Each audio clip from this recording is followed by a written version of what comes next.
Thank you. Abraham, working with your ideas, I really feel very powerful in a lot of areas, and I especially can manifest things over several months, moves cross-country, different things in my work. But what I want to do is expand that ability, especially in terms of my career. I've open to some wonderful things, and the area that I want to take further is disseminating that material. And I want to expand my consistency of taking inspired action or allowing inspired action. What I've noticed recently is that I will suddenly pop into this real creative spurt, and having given up a website a couple years ago, within a week, a whole new website is up and running, and I feel so alive and on track. And then I've got an ebook that's really in motion and complete and ready to do joint ventures. And then I get the message, I think, inside, because I want to be in the flow, you're pushing, back off, take the weekend off. So I do, and then Monday comes along, and there's, I think I'm getting another message, well, this isn't in the flow, don't do this. And so that goes on, and then couple weeks, couple months later, I feel stagnant, and what I want is clarity in discerning.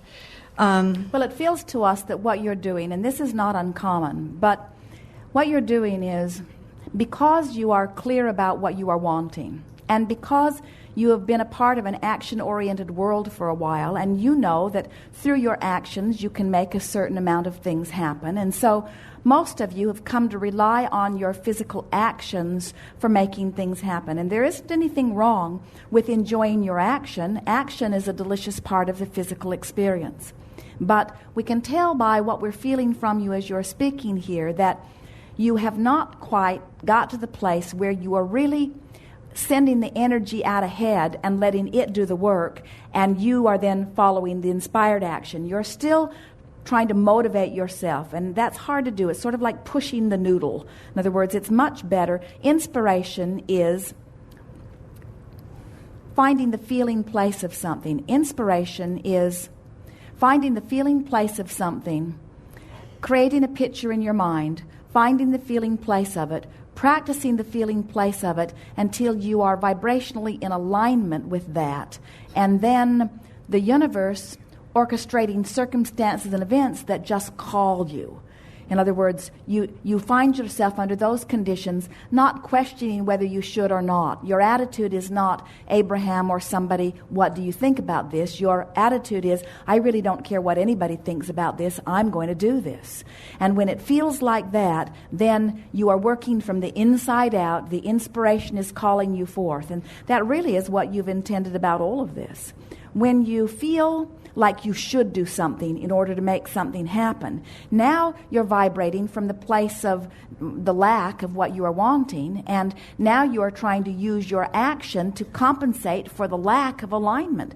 And there's just not enough action in the world to compensate for not being in that flow. So if we were standing in your physical shoes, we would let 90 or more % of our work be about lining up with the flow, and we would let 10 or less % of it be about worrying about what action that we would take.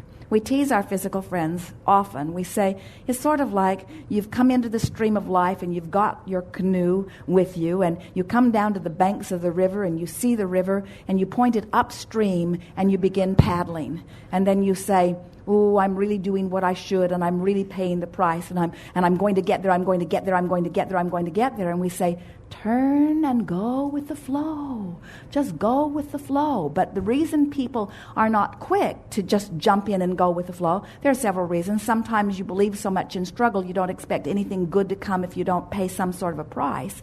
But the other big part of it is you have not consciously and deliberately aligned yourself with the flow, so you don't have any absolute correlations between having done that and having been paid off for having do that. That's why we are appreciating the questions that came before, because we want you to realize that if you take the time to specifically focus your desires so that you are consciously aware of the desires that you have specified, when they start coming into fruition, you make the association. You say, I remember that night that I sat on the porch and I dreamed about such and I felt this way.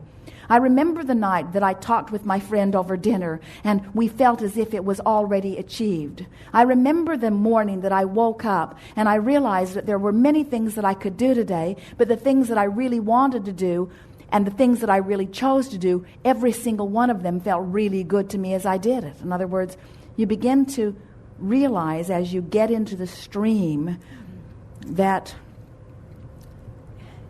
your work is not about justifying the good that comes to you through action or through paying any sort of a price. Your work is to align with the energy. And it is work. You watched some of them here today. In other words, it's not the easiest thing in the world to find a vibration that's unfamiliar and make it familiar, but that is the work. It's so much easier to find a vibration that is not familiar and work it into being familiar than it is to work against the current with action. That never gets you anywhere. In less time than it would take you to learn QuickBooks, you could line up your energy on anything. Far less time than learning computer program of any kind. You could learn how to move up this emotional scale.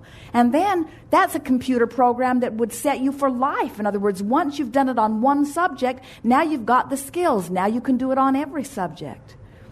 Sure, there are some subjects where you are closer to vibrational alignment, and that's what you meant when you began. You said, I have a wonderful life. There are so many parts of my life that are lining up just the way I want them to. I just have this bugaboo that's an important one that seems to keep getting in the way. And we say, just softly and slowly, but deliberately and diligently. And by diligently, we mean steadily.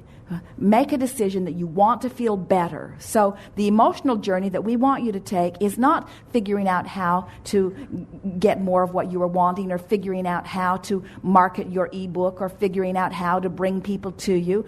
The emotional journey that we want you to take is, I want to go from the feeling of inadequacy. Now we're choosing that from your vibration. I want to go from the uncomfortable feeling of inadequacy to the satisfied feeling that I have something to share and there are people who want to hear it. Wouldn't you say that's the emotional journey? And once you make that journey, things will line right up for you, you see. So I'd like to add another little piece to this, or ask about it. When you're talking about prepaving, talking about visualizing and feeling that, and creating that alignment. Now let us clarify something. The prepaving happens even as you are sifting through contrast. In other words, you could be smack dab in the middle of something that is annoying or uncomfortable, and you could be launching rockets of desire, which are literally the prepaving. When we talk about fantasizing or visualizing or scripting or writing positive aspects, all of those methods that we will talk more about later on if anyone is interested, all of those processes are not about the creation itself. They're about tools that get you in alignment with what you have already prepaved. You can't stop prepaving. You can't have, no one can, have an exposure to an experience without your personal preference erupting and being transmitted, whether you know it or not, vibrationally. You just can't be in this comparative experience without your personal preferences or full-blown desires prepaving you. And so now all of the tools that we offer are to help you find vibrational alignment with what you have prepaved. And don't you think, doesn't it make sense to you that when you're in the middle of something that you don't want, that what you do want launches forth with greater clarity? Don't you always know more clearly? Isn't that the time of the forming? That's the focusing that we were talking about. That's the focusing, and that's the prepaving.